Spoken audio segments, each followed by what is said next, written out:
A very warm welcome from a chilly Germany on this week's edition of Focus on Europe. I'm Michelle Henery. The Me Too movement was a hashtag that went viral on social media last October, bringing to light the pervasiveness of sexual assault and harassment. And in Sweden, a country considered to be further ahead than most when it comes to gender equality, the debate over the movement snowballed into a social phenomenon.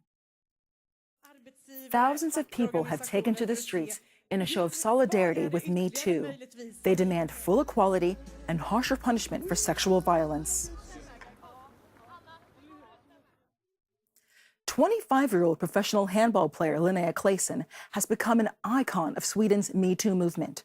The country has been rocked by thousands of stories of assault and harassment from women across industries, from arts and media to politics and sports. Women like Linnea, who, with her huge social media following, hope that by confronting the issue, her country can move forward. 25-year-old Linnea Claeson of Sweden is in her element on the handball court. At practice, the professional player and her team function like a well-oiled machine. Linnea has been playing handball since childhood. Now she plays in Denmark's first division. She's on backcourt offense and the key player on her team. But Linnea is a fighter off the handball court as well. To many, she's a hero in the fight against sexual harassment. And she's had more than her share of hurtful experiences on the internet. Things like this have happened both to me and my girlfriends, sexual innuendos on the internet and offline as well. Over and over, she's received suggestive and degrading postings on her social media accounts. A total stranger sent her this one. Hey dearie, you go for scarfing? I'd like to gradually strangle you beneath me until you slowly run out of air. How does that sound? A little hot? Linnea says this kind of harassment is widespread on the internet, almost a daily occurrence. Men photograph their own genitals and send them to her regularly, often captioned with lewd texts. Linnea decided to take action. She began touching up the photos and writing her own comments on the messages. Then she puts them on her Instagram profile, Linnea Claeson. Often these men get really furious, sad, hurt, cross. They make even worse threats than the ones before, saying I should be murdered or raped. Even so, I feel like I'm in control now. Even before the Me Too campaign, Linnea was vigorously defending herself against the constant harassment. She has set an example for many other women, while Me Too has had a radical impact on the public debate in Sweden. Now, Linnea Claeson speaks frequently on the topic to large audiences, as here in Gothenburg. She's demanding a fundamental change in attitudes. It starts out as fun and gets written off as a joke. Oh, I was just kidding, don't be so uptight.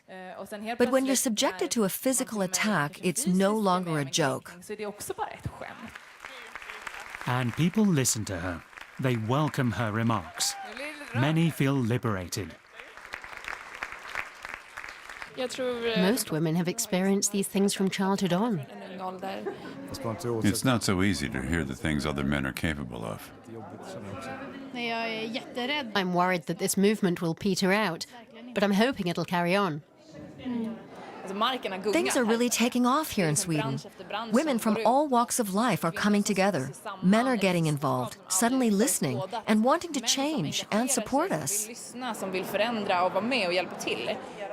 In 1954, the Swedish government established a Minister for Gender Equality, a high-priority political goal here for a long time. The minister is acutely aware that much work remains to be done. Sexual harassment and violence against women, as well as demeaning comments about women, are an expression of power. Whether informal or formal power, that men have more of than women do. We've neglected the education of boys. They ought to grow up with such values as equal rights, equality and respect. But they also have to learn to deal with deep emotions, and that girls and boys should regard one another as equal partners. And it's not just women who are taking the initiative. Men have long been forming self-help groups, often hoping to teach their children other ways of interacting.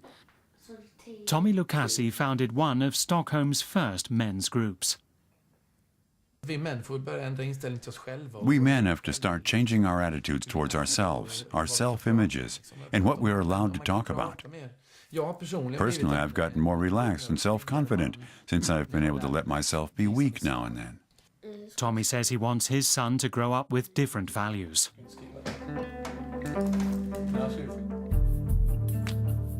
Since Linnea Claeson started publicly defending herself against sexual harassment, the threats and insults have only increased.